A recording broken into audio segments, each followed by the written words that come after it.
Imagine stepping into a courtroom. You take a seat in the gallery, you look up at the judge. There's this fundamental expectation that in this room, there is a single objective reality being debated. Right, exactly. It's like looking at a physical photograph of an event, you know? A crime happens, the police gather the evidence, and the state presents its unified version of that singular reality to a jury. Yeah, the expectation is that the justice system, for all its flaws, is at least aiming at one specific target. Because the state operates on a theory of the crime. Right. And that theory is supposed to be coherent. I mean, the legal process is inherently binary at its core. The defendant either committed the specific acts in the indictment or they didn't. Right. The state doesn't get to just stand up and say, well, maybe it was this guy or maybe it was his neighbor. Let's just convict one of them and call it a day. Exactly. One crime, one perpetrator. One reality. It's supposed to be clean. But what happens when you take that photograph and just you tear it right down the middle? That's where things get really dark. Yeah. Today, we are looking at a legal landscape in upstate New York, specifically Auburn and Cayuga County in the mid-2000s.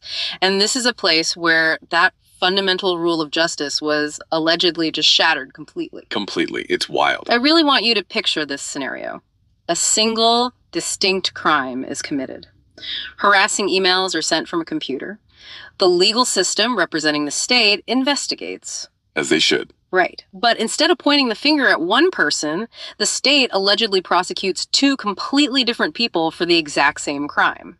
And it depends entirely on which government building they happen to be standing in at the time. And we should clarify, this wasn't some case of mistaken identity. It wasn't two random suspects. We are talking about a husband and a wife. A husband and a pregnant wife, no less. In one building, the husband sits at a defense table facing criminal charges, with the district attorney pointing the finger solely at him.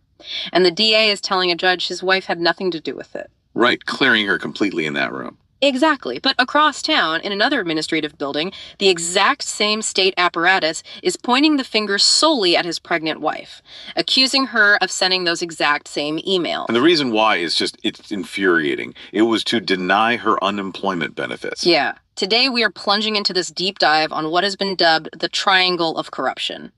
We're looking at a massive, multi-tiered alleged conspiracy. It involves the Auburn Police Department, the Cayuga County District Attorney's Office, and a publicly traded media conglomerate called Lee Enterprises. It is a truly dizzying web of documentation. I mean, based on the massive stack of source materials we have, we're looking at allegations of perjury, intentionally withheld evidence, destroyed police reports, altered records, and corporate collusion that supposedly reaches into the upper echelons of a local media monopoly. Our mission today is to untangle this web. We need to understand how a former newspaper employee, and we are going to refer to him as Mark today to protect his privacy, how Mark ended up convicted of a crime while his wife, who we'll call Sarah, was simultaneously accused of the exact same crime by the very institutions that put him behind bars. And to do that, we have an incredibly varied, almost chaotic stack of source materials to draw from. Oh, it's a mountain. It really is. We aren't just looking at clean, sterile court transcripts today. No, we are looking at the messy, granular reality of a desperate legal fight. We have Mark's formal pro se legal appeals. And pro se means he filed these himself without a lawyer, which is a huge undertaking. Right, begging for a new trial. We also have impassioned, incredibly detailed Freedom of Information Act requests sent directly to the mayor of Auburn. We even have the actual official corporate code of business conduct for Lee Enterprises. Yeah, that part is wild. Plus, we've got screenshots of independent investigative journalism detailing a horrifying history of alleged corruption in that specific DA's office. And, perhaps most intensely, we have transcripts from a deeply vitriolic YouTube channel. Yeah, that YouTube channel really takes this fight out of the courtroom and into the realm of raw public outrage. It really does. It's a spectrum of desperation. Yeah. You move from the highly formalized, dry legal jargon of a constitutional rights appeal all the way to the absolute raw anger of a citizen who feels like every single democratic institution has locked arms against him. Okay, let's unpack this. Because to even begin to understand the sheer scale of this alleged conspiracy, we really have to start with the inciting incident. The timeline is everything here. Right. We need to establish the precise timeline of this two-faced accusation, because without the timeline, none of the legal maneuvers make any sense. Exactly. If you just look at the events out of order, you might just see a confused police department fumbling an investigation. Just standard incompetence. Right. But when you align the dates chronologically, the confusion vanishes.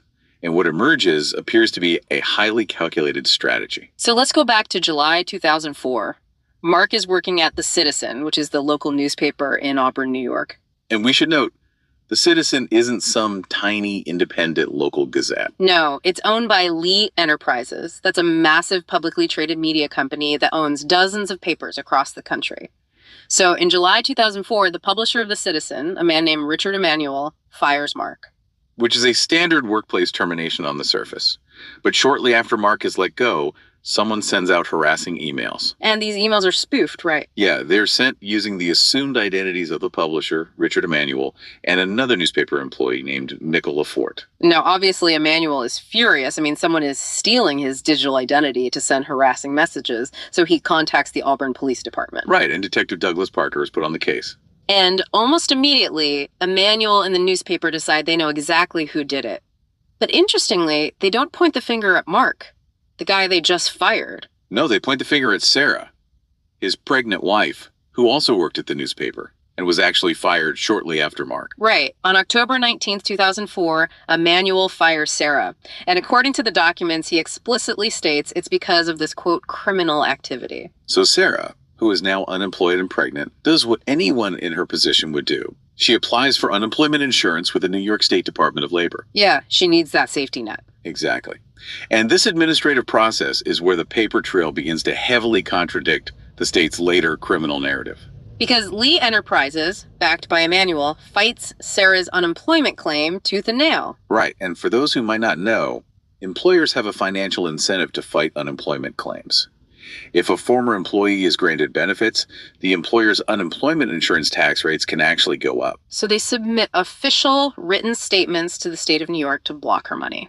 On October 29, 2004, Richard Emanuel writes to the state. And I want to quote directly from the appeal documents here. He says, "This matter is being investigated by the Auburn Police Department, Detective Douglas Parker, and charges will be filed by 102904. Let's just pause on the way to that sentence. It's heavy. It is.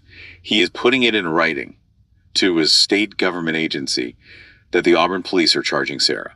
He isn't saying we suspect her. Right, he's stating it as a fact. He is invoking the authority of a specific detective by name to claim criminal charges are imminent. And a few weeks later, on November 16, 2004, the New York State Department of Labor writes back to Emanuel, confirming his stance. What do they say? They write, "You state that the claimant sent inappropriate emails in a coworker's name," and the claimant in this administrative context being Sarah. So Lee Enterprises is officially on the record with the state. Sarah did it. She is 100% responsible. And they claim they're doing this in coordination with a fair and thorough investigation involving the Auburn police and the district attorney's office. This isn't just a rogue publisher blowing off steam, you know. He's claiming the explicit backing of local law enforcement. And the strategy works. Hmm. Because of these severe accusations of criminal misconduct, Sarah is denied her unemployment benefits. A pregnant woman, recently fired, is denied thousands of dollars in a vital financial safety net, all because her former employer, allegedly coordinating with police, swears she committed a cybercrime. It's devastating. But wait, let me play devil's advocate here for a second. We've all seen how criminal investigations work in the real world. They evolve, right? Sure they do. Isn't it entirely possible that in October 2004, the police genuinely suspected Sarah? Maybe because she still had access to the building or something. But as Detective Parker dug deeper over the next few months, maybe pulling IP addresses or doing digital forensics, the evidence led them away from Sarah and toward Mark. That's a very logical way to look at it. Right, so why is this immediately proof of a massive conspiracy rather than just standard, maybe slightly messy police work shifting focus as new evidence comes to light? That is a crucial question. And honestly, it's the exact defense the state would rely on if pressed. Okay. And if this were a linear timeline where they investigated Sarah, realized they were wrong, officially dropped the allegations against her, apologized to the Department of Labor so she could get her money, and then pivoted to charging Markerick, your theory would hold up perfectly. But I'm guessing that's not what happened. According to the documents, that is absolutely not what happened. Yeah. The issue here isn't a pivot. The issue is the overlap. Wait, so if I'm understanding this right, the timeline isn't shifting from one suspect to another, it's actually folding over on itself. So two contradictory realities are existing at the exact same time. Exactly. Look at the date of January 19, 2005. This is roughly 6 months after the harassing emails were sent. Richard Emanuel is testifying under oath in a New York State Unemployment Appeal Board hearing. Okay, so he's under oath. Under oath. He is aggressively fighting Sarah's appeal to get her benefits back. Right. And in that hearing, Emanuel testifies that Sarah was the author and sender of the emails, claiming she did it as retaliation for him firing Mark. Wow. He even states on the administrative record, and I quote, "I received information from both the Auburn Police Department and the District Attorney Office that the accounts from which these emails were sent was opened by Mrs. Otto." Otto being Sarah. So in January 2005, the publisher is sitting in a room under oath saying the local DA and the local police explicitly told him Sarah opened the accounts and sent the emails, and they used that sworn testimony to keep her unemployment money. Yes. And then the timeline jumps to June 2005. Yeah. It's finally time for the criminal trial regarding these exact same harassing emails. Right. And who is sitting at the defense table facing a judge and jury? It's not Sarah. It's Mark. Mark is the one on trial for the emails. Yes. Cayuga County District Attorney John Budelman is personally prosecuting Mark for the emails, and this is where the reality splits completely. Yeah. During Mark's trial, DA Budelman actually told the judge that Sarah was sleeping when the emails were sent. Budelman states under oath to the court, the police and this office never believed that Mrs. Otto had authored these emails. Okay, I need to make sure I'm grasping the sheer audacity of this. That's a lot to take in. In January, the publisher testifies under oath that the DA and police told him Sarah did it, and they used that to strip her of her benefits. Yeah. But in June, that very same DA stands in a criminal courtroom and says under oath that his office and the police never believed Sarah did it. You see the absolute paradox there. If the DA and police never believed Sarah did it, why did they allow Richard Emanuel to use their names and authority to defraud the Department of Labor and strip a pregnant woman of her benefits? They had to know she was appealing her denial, right? Exactly. And conversely, if they actually had evidence Sarah did it, as Emanuel claimed they did back in October and January, how can they ethically or legally prosecute Mark in June? That makes no sense. What the documents allege is that they're utilizing two completely different justice systems: the administrative system of the Department of Labor and the criminal court system, to achieve two different punitive outcomes against a husband and wife, using mutually exclusive facts. That is horrifying because it implies that truth isn't a foundational element of the legal process. The truth is just whatever localized narrative they need in a specific room to get what they want. Right. Like in the Department of Labor room, the truth is Sarah did it, so Lee Enterprises saves money on unemployment. In the criminal courtroom, the truth is Mark did it, so the DA gets his conviction. It is the alleged weaponization of the justice system at its most cynical. And to prove that this wasn't just some miscommunication that was cleared up before the trial, look at a letter from April 25, 2005. Okay, so this is just 2 months before Mark's criminal trial begins. Yes. An HR consultant, acting as an authorized legal agent for Lee Enterprises, submits a brief to New York State stating criminal charges are pending against the claimant, meaning Sarah. Wow. 2 months before they put Mark on trial, the corporate entity is still actively telling the state that Sarah is facing criminal charges, specifically to ensure she doesn't get her unemployment money. Exactly. But how does a prosecutor get away with this without massive pushback? I mean, if I am sitting on a jury in June 2005 and I am being asked to convict Mark and I find out the state's star witness, Richard Emanuel, has been swearing up and down to a government agency for months that Mark's wife actually did it, You'd have doubts? I am going to have a mountain of reasonable doubt. I'd probably vote to quit right then and there. Any rational juror would. A witness telling two completely different stories about who committed a crime is the literal definition of reasonable doubt. Yeah. Which is exactly why the prosecutor, John Budelman, allegedly went to extraordinary lengths to ensure the jury never heard a single word about it. Oh, wow. And to understand how he did that, we have to dive deep into one of the most vital concepts in American constitutional law, the Brady violation. Right. Named after the Supreme Court case, Brady v. Maryland. Exactly. Brady v. Maryland is a landmark 1963 Supreme Court decision. In that original case, two men were convicted of murder. But it turned out the prosecution had hidden a written statement where one of the men admitted he did the actual killing himself. Which obviously would have saved the other man from the death penalty. Right. The Supreme Court ruled that this kind of secrecy violates the Due Process Clause of the 14th Amendment. The ruling established a hard, unyielding constitutional rule.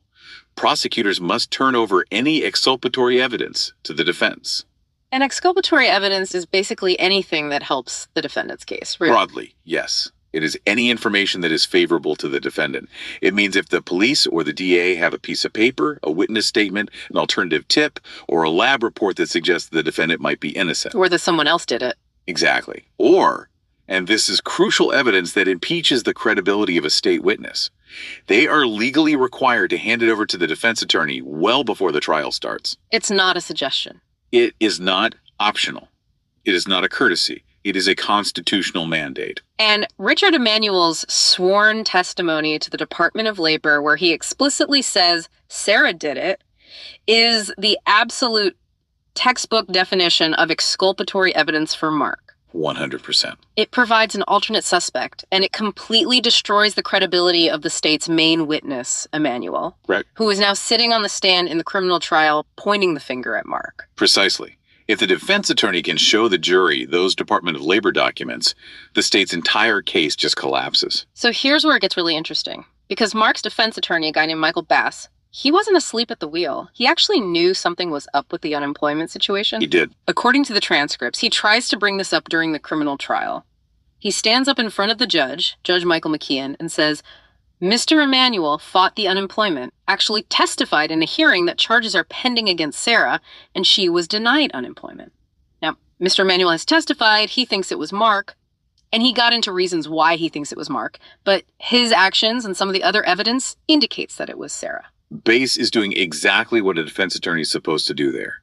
He is trying to show the jury the massive contradiction. Right. He's trying to introduce that second reality into the courtroom.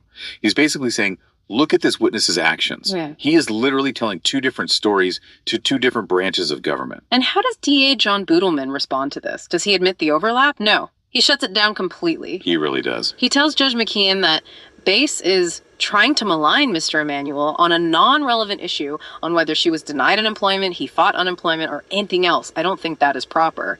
A non-relevant issue.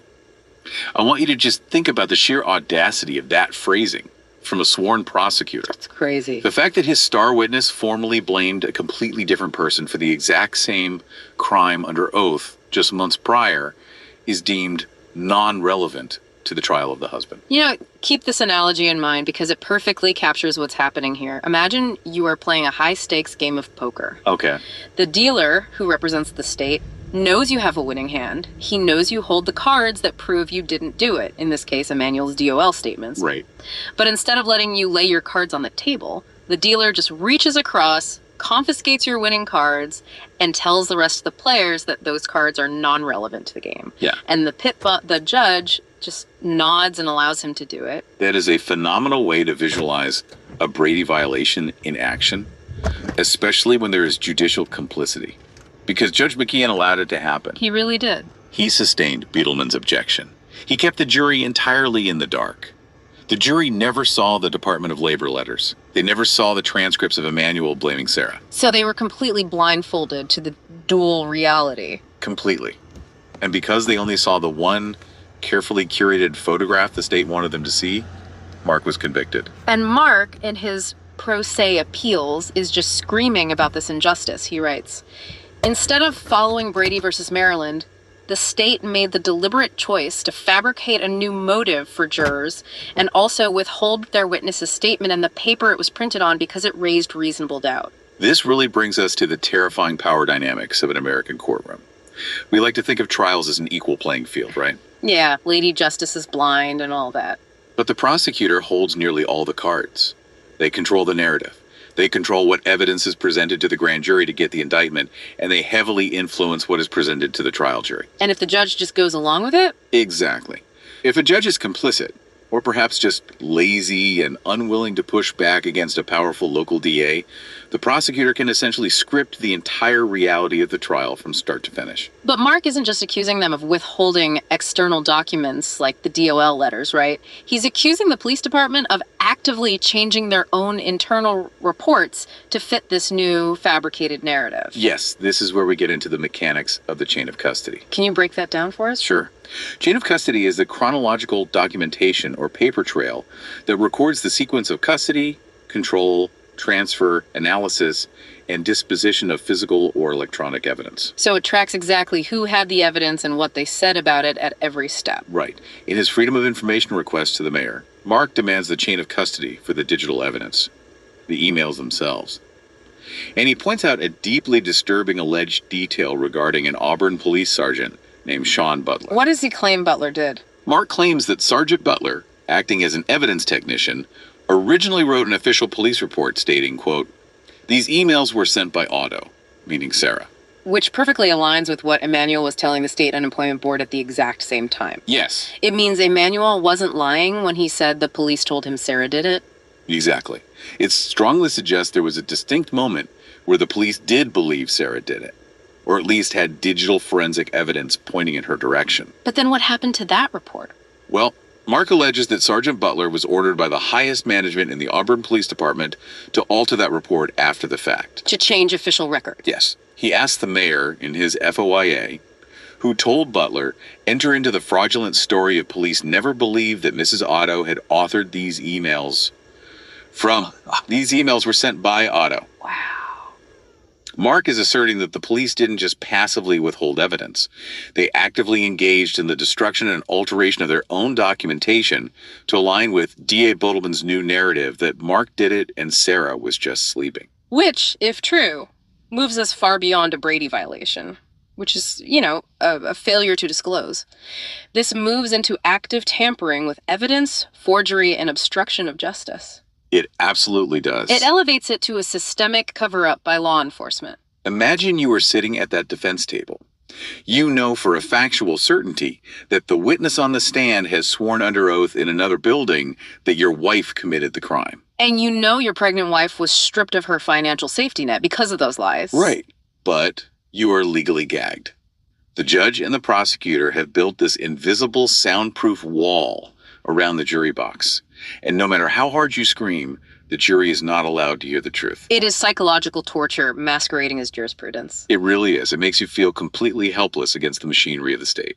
But this raises a massive question for me. We've talked about what happened in the courtroom, the suppressed evidence, the shifting narratives, the alleged altered reports. But why? Why would a local police department and the district attorney go to such incredible, highly illegal lengths to rig a relatively low-level harassment trial? I mean, this isn't a high-profile murder case. Why risk a federal conspiracy? To understand that, we have to look past the DA's office. We have to look at who owns the very newspaper Mark and Sarah worked for. We have to look at the corporate playbook. Okay, so this is where we zoom out and analyze the third point of the triangle of corruption. We have the police, we have the DA, and we have Lee Enterprises. Let's talk about Lee Enterprises. They own the Citizen in Auburn. But like we said earlier, they aren't just a mom-and-pop local paper. Right. They are a massive, publicly traded media conglomerate. In the source documents provided, we actually have a copy of the Lee Enterprises Incorporated Code of Business Conduct and Ethics. And it is a fascinating document to read in the context of these severe criminal allegations. I bet.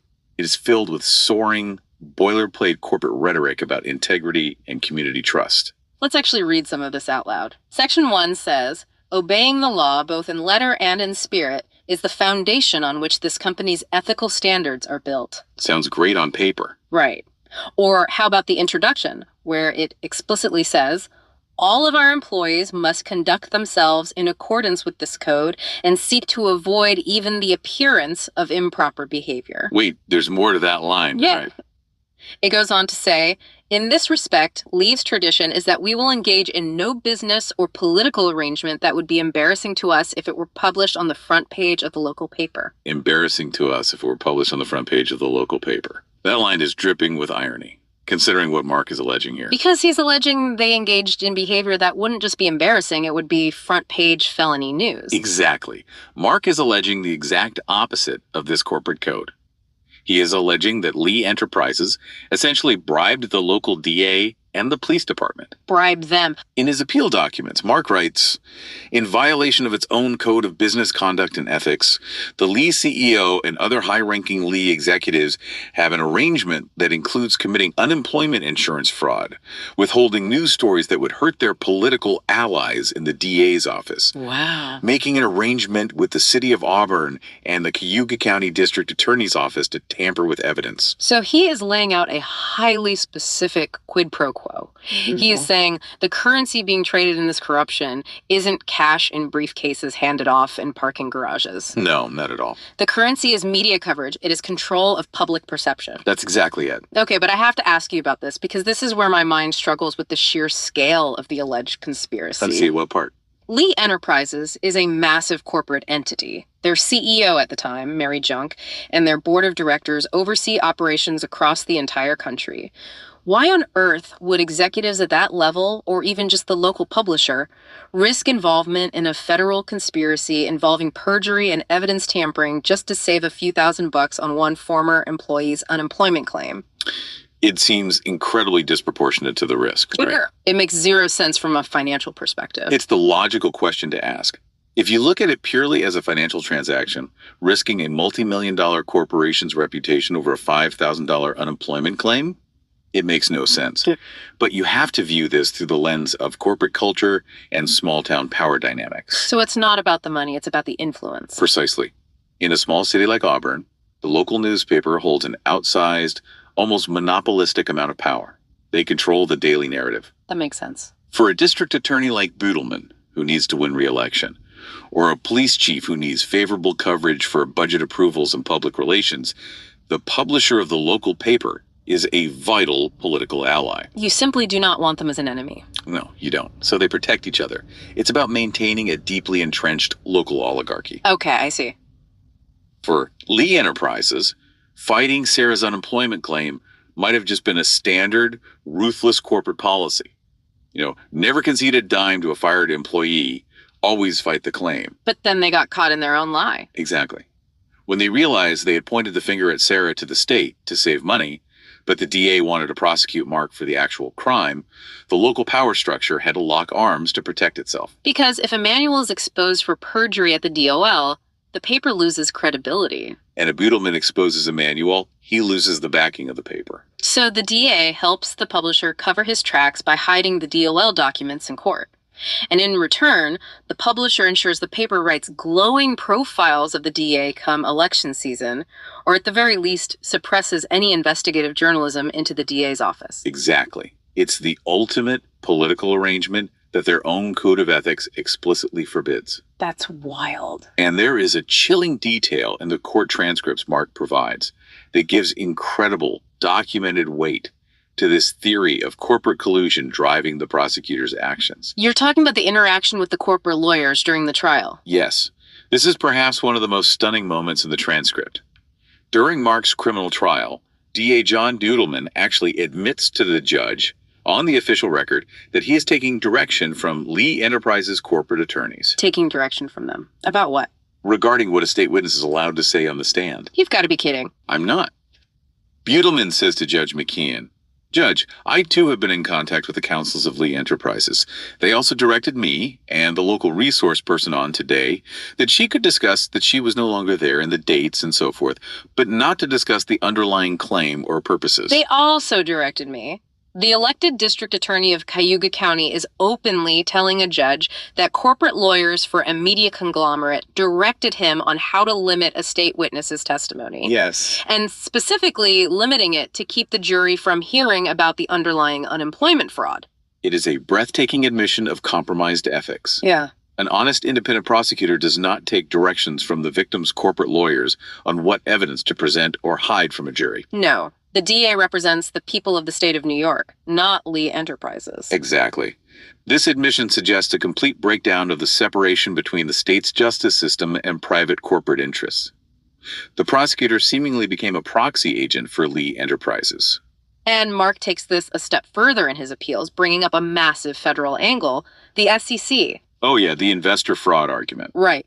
He argues that by engaging in this cover-up, Lee Enterprises is committing investor fraud. He writes, Auburn police and the DA's office have never bothered to mention anything to the U.S. Securities and Exchange Commission to protect investors. Investors were never told that the Lee CEO would be involved in unemployment fraud and knowingly enter into a criminal agreement with Auburn and Cayuga County. That's a highly sophisticated legal extrapolation by Mark, and it really gets to the heart of corporate compliance. Does it hold water?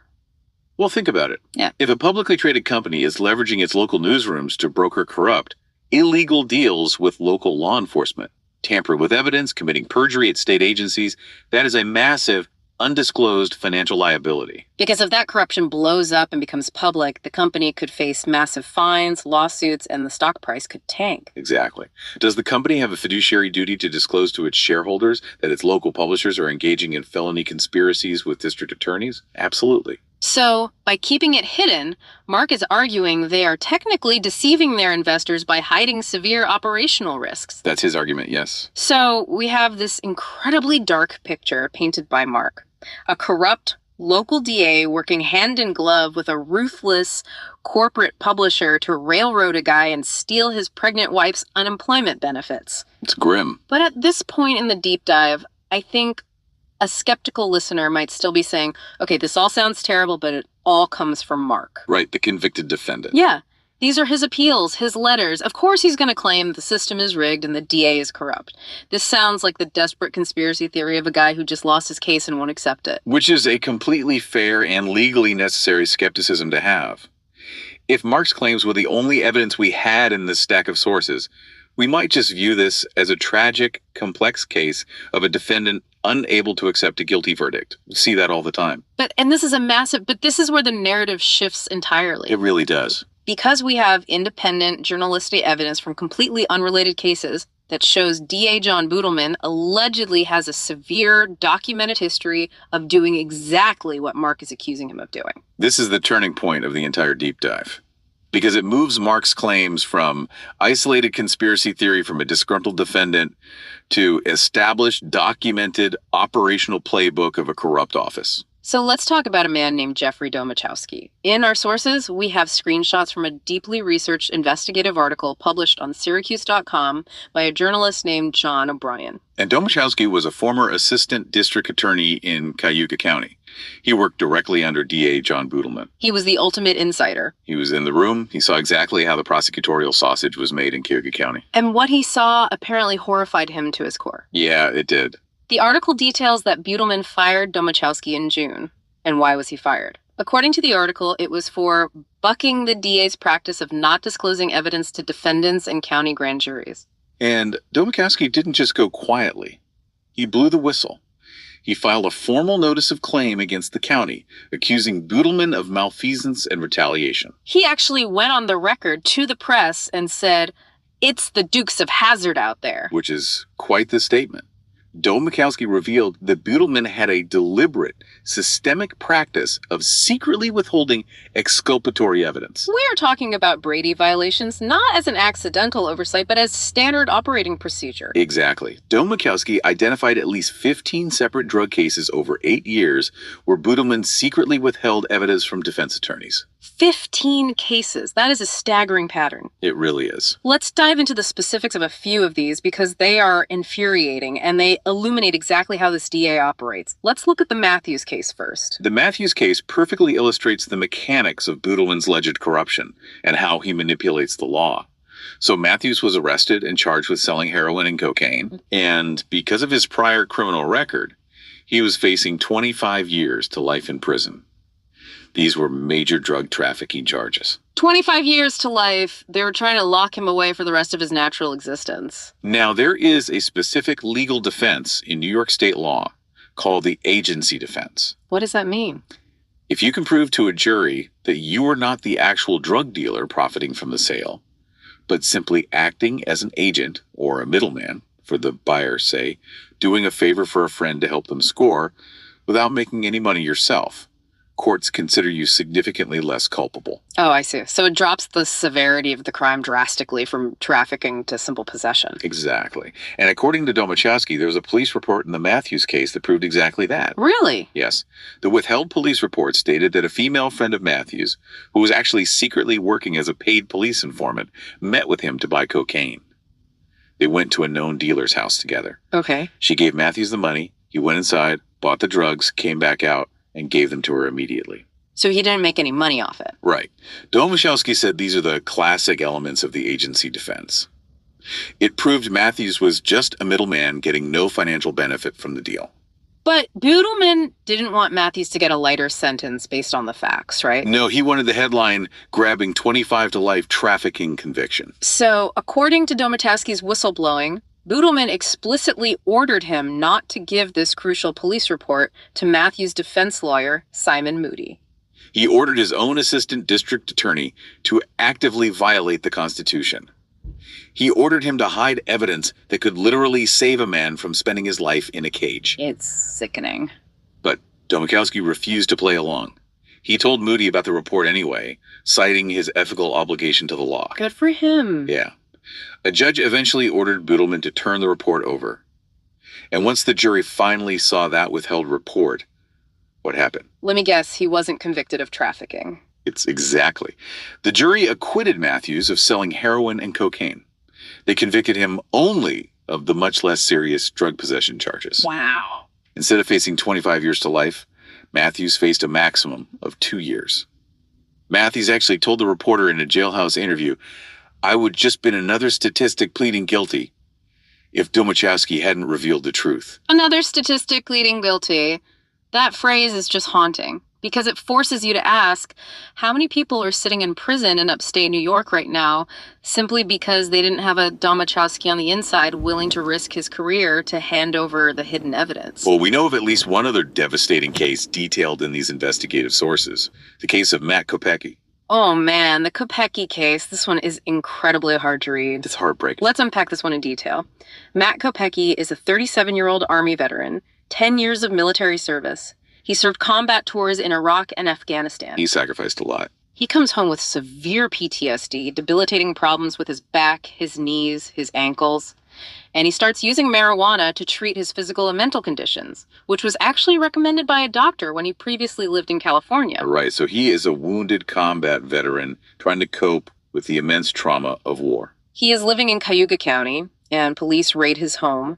During the raid, they do a rudimentary chemical field test on the drugs they seize. And the field test claims it is concentrated cannabis, also known as hashish. Now, to understand the stakes here, we have to look at New York penal law at the time. Possessing regular marijuana in that amount was just a misdemeanor. You get a slap on the wrist, maybe a small fine. But possessing concentrated cannabis, That is a felony. it is a massive life-altering difference in legal outcomes. A felony conviction strips your civil rights, it ruins future employment prospects, and it carries severe potential prison time. So D.A. Boodleman charges this wounded combat veteran with a felony. And Kopecky, probably terrified, likely struggling with his PTSD, and relying on the state's assertion that they have proof it's concentrated cannabis, pleads guilty to the felony charge a year later. But here is the horrifying twist that Domachowski exposed. 2 years after he pleaded guilty and accepted a felony record, Kopecky finds out about a crime lab report. A real lab report. Not a cheap police field test, which are notoriously inaccurate, but a scientific report from an actual accredited laboratory that chemically tested the drugs. Now, what did it say? The lab report concluded the drugs were just regular marijuana. The lab was entirely unable to find any concentrated cannabis. The actual scientific evidence proved he was only guilty of a misdemeanor. Yes. But here's the kicker. Boodleman received that exculpatory lab report before he even got the grand jury indictment against Kopecky. And what did he do with it? He hid it.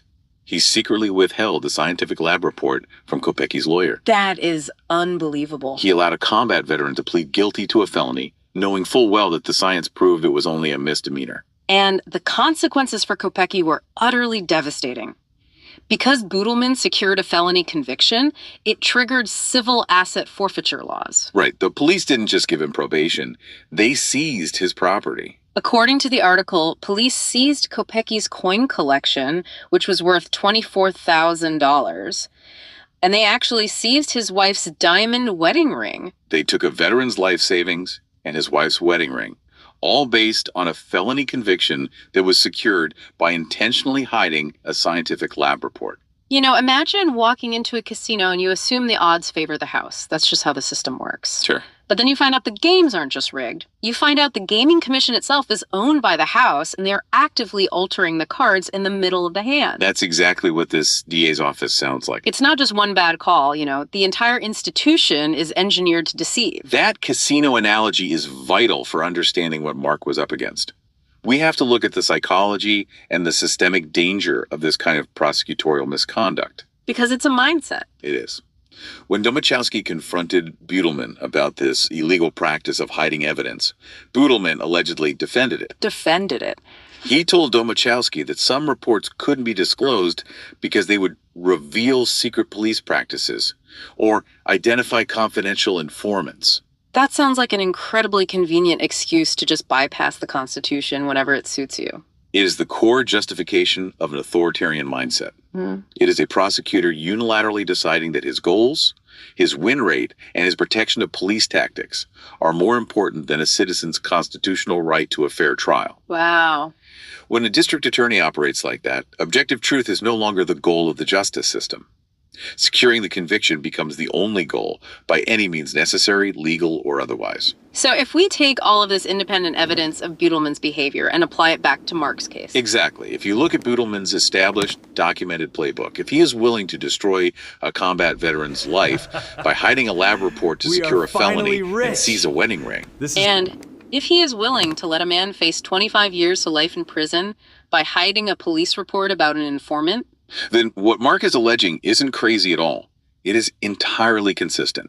Manipulating a few emails, hiding a Department of Labor transcript, and looking the other way while police alter a chain of custody report to rig a local harassment case. That perfectly fits the psychological profile and the operational history of this specific district attorney's office. So Mark wasn't an anomaly. According to the whistleblower, he was likely just another statistic in a deeply broken system. Which brings us to the final and perhaps most tragic part of our deep dive today. We've established the inciting incident, the legal failure in the courtroom regarding the Brady violation, the massive corporate motive of Lee Enterprises protecting their political relationships, and the historical pattern of corruption by D.A. Butelman. The question now is, what happens next? What do you do? Exactly. What does a regular citizen do when every single institution designed to protect them, the local media, the police department, the district attorney, and the judge allegedly lock arms to destroy them? You are looking at the anatomy of profound institutional betrayal. And when that happens, the response from the victim is rarely pretty, calm, or polite. Mark starts by trying to use the formal channels, right? He doesn't just immediately go off the deep end. No, he tries to do it by the book. We have this massive document he sends to Michael Quill, the mayor of the city of Auburn. It's a formal, multi-page complaint demanding an investigation into 5 specific high-ranking officers, including Chief Gary Giannotta, Deputy Chief Thomas Murphy, Sergeant Sean Butler, Detective Doug Parker, and Detective Elteen James Bender. He is naming names, he is laying out the paper trail, and he is heavily utilizing the Freedom of Information Law, or FOIL as it's known in New York. In this one document alone, he submits 22 specific FOIL requests to the mayor. Let's look at some of these FOIL requests, because they really show a man desperately trying to pry the truth out of municipal Stonewall. They do. In request number 1, he points out that Lee Enterprises lawyers told the state they had evidence from the police proving Sarah sent the emails. Mark demands, Mr. Mayor, give me the evidence that was withheld from me, the evidence that Auburn police have from the police investigation that Emmanuel's lawyers say you have. Secondly, in request, why was the evidence was withheld from me? He's trying to force the city to produce the missing chain of custody that would prove the police initially blamed Sarah.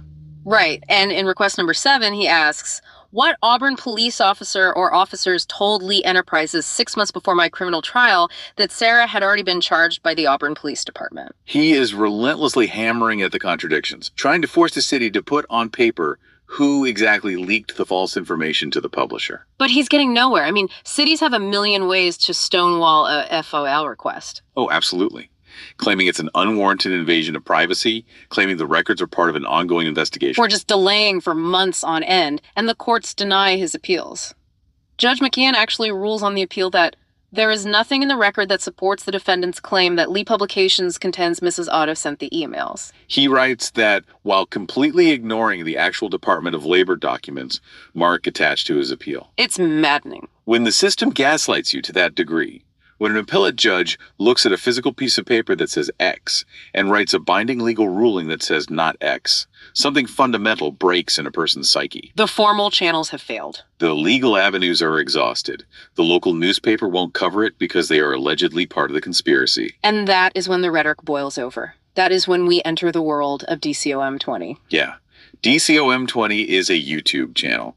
And it is a fascinating, if disturbing, case study in the decentralized nature of modern crescents. We have transcripts from 2 videos uploaded by DCOM 20, and the tone is, well, it's intense. Very intense. It's not a dry legal brief anymore. It's a man walking through what looks like a nature preserve, filming himself, and just unleashing absolute unfiltered fury. He starts out by calling Lee Enterprises fake news, saying they lie in court to further a felony conspiracy involving the Lee Enterprises CEO. He openly labels the city a triangle of corruption. He accuses the entire apparatus of engaging in domestic terrorism against him and his family. Yeah, he says, we also call Lee Enterprises, besides criminals, liars, thieves, terrorists, right, Lee. Enterprises felony conspiracy with John Boodleman, Cayuga County, and the city of Auburn. And it gets deeply, deeply personal. The attacks move away from just legal arguments about Brady violations and chain of custody, and they become vicious ad hominem assaults on the character of the people involved. They really do. In one video titled Publisher Rick Emanuel Reel of It, the speaker accuses Richard Emanuel of moving to Canandaigua, New York, and going on Craigslist to pick up random men for anonymous gay sex. Yeah, the video says he went on Craigslist and picked up random men for homosexual sex right here while he was running the newspaper. He was involved in gay random sex over here. And in another video, the speaker speculates wildly about the sexual dynamics of the conspiracy itself, asking, we don't know if there is gay gangbangs between these co-conspirating cross-state criminals. We don't know if there was gay anal sex going on in this triangle of corruption here in New York. It's a massive escalation. Okay, I have to push back here. As a listener, when I hear someone taking to YouTube to hurl these kinds of highly personal, salacious, and frankly homophobic-sounding insults at a publisher's private life, right, or calling a local newspaper domestic terrorists, my immediate reaction is to back away. I start thinking this guy is just a crank. It's a natural reaction. Does this kind of extreme rhetoric hurt the whistleblower's credibility? Doesn't it make it incredibly easy for the state, for Butelman, for the Lee Enterprises to just point at these videos and dismiss Mark as completely unhinged? You are hitting on the central tragedy of the whistleblower phenomena, especially in the internet age. Yes, objectively, this kind of vitriol alienates mainstream support. It destroys his credibility with the general public. It does. It makes it incredibly easy for the institutions he's attacking to discredit him. They can just point to the screen and say, look at this guy, he's ranting in the woods on YouTube about Craigslist hookups and gangbangs. Clearly he's unwell. Clearly his legal claims are just the paranoid delusions of a madman. Right. It gives the corrupt system the perfect, wrapped with a bow excuse to ignore the actual documented evidence he uncovered. It does. But we have to analyze why this psychological bray happens. We cannot condone the vitriol, but we must understand the psychological toll of institutional betrayal. Because of what he went through. Exactly. When you follow the rules, when you file the expensive appeals, when you meticulously submit 22 FOIL requests, when you write respectful letters to the mayor detailing the perjury with attached proof. And you're met with absolute stonewalling silence and judicial complicity. You feel entirely marginalized. You feel like you are screaming into a void while the people who destroyed your family's life walk away unbothered. The system is essentially designed to exhaust you until you give up or go crazy. Exactly. And when the formal megaphone is taken away from you, when the local newspaper, which should be the one covering this corruption, is actually an alleged co-conspirator in the corruption, where do you go? YouTube. The decentralized, unfiltered nature of YouTube becomes your only remaining outlet. The anger festers over years. It turns toxic. Yeah. The focus shifts away from the complex legal arguments of Brady v. Maryland and becomes raw, emotional attempts to publicly humiliate the people who you believe destroyed your life. So what you were saying is that as people looking at this case, we have to do the really hard work of separating the toxic vitriol of the delivery from the factual paper trail that underpins it. That is the essential, difficult task. It is very easy to dismiss a screaming man in the woods. Very easy. But you cannot dismiss the Jeffrey Domikowski evidence of systemic Brady violations. You cannot dismiss the New York State Department of Labor documents where Emanuel blames Sarah under oath. You cannot dismiss the lab report hidden from Matt Kopecki. The vitriol on YouTube is the tragic symptom of the disease. Yes, it is not proof that the disease doesn't exist. In fact, that level of unhinged desperation is exactly what you might expect to see in a citizen who has been systematically crushed by a genuinely corrupt system that refuses to hold itself accountable. So what does this all mean? We've covered an immense amount of ground today. We started with a single harassment case involving 2 spoofed emails. And we've ended up uncovering an alleged systemic conspiracy involving a Fortune 500 media company, a district attorney with a documented history of hiding evidence from combat veterans, and a police department allegedly altering its own evidence reports. It means that the story of Mark and Sarah isn't just about a bad day in traffic court. No, it's a story about the terrifying vulnerability of the individual when faced with entrenched allied institutional power.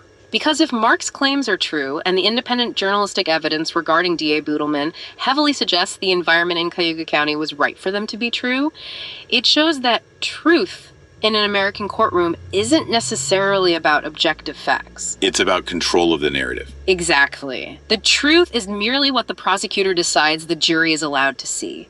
And that decision is heavily influenced by power dynamics, political alliances, and, in this specific case, who controls the local printing presses. If the prosecutor can just confiscate your winning cards and the judge lets him do it, you never had a chance to begin with. You were just a prop in a play they already wrote the ending to. Which leaves us with a final, rather chilling thought to mull over. What's that? In a healthy democracy, we rely on the local news media to be the watchdog. They are supposed to be the ones investigating the corrupt DA or exposing the police chief who alters reports. They are the immune system of a local community. They are. But what happens when the watchdog gets into bed with the burglar? Precisely. Who holds the local news accountable when they become business partners with the very people they are supposed to be scrutinizing? Right. If a publicly traded media company is using its editorial power to broker corrupt deals with local law enforcement, suppressing negative stories in exchange for the DA's help in committing unemployment fraud to save a few bucks, the entire ecosystem of democratic accountability collapses. The homeowner has absolutely no hope because the dog is helping carry out the TV. That's a great way to put it. That is a deeply unsettling place to leave it, but it's exactly why we do these deep dives. You have to look at the messy, complicated reality behind the pristine courtroom facade. You really do. Thank you so much for joining us on this incredibly complex journey today. Remember to stay intensely curious, look past the surface, and always question the narrative you're being handed. Because sometimes the photograph they show the jury is missing half the picture.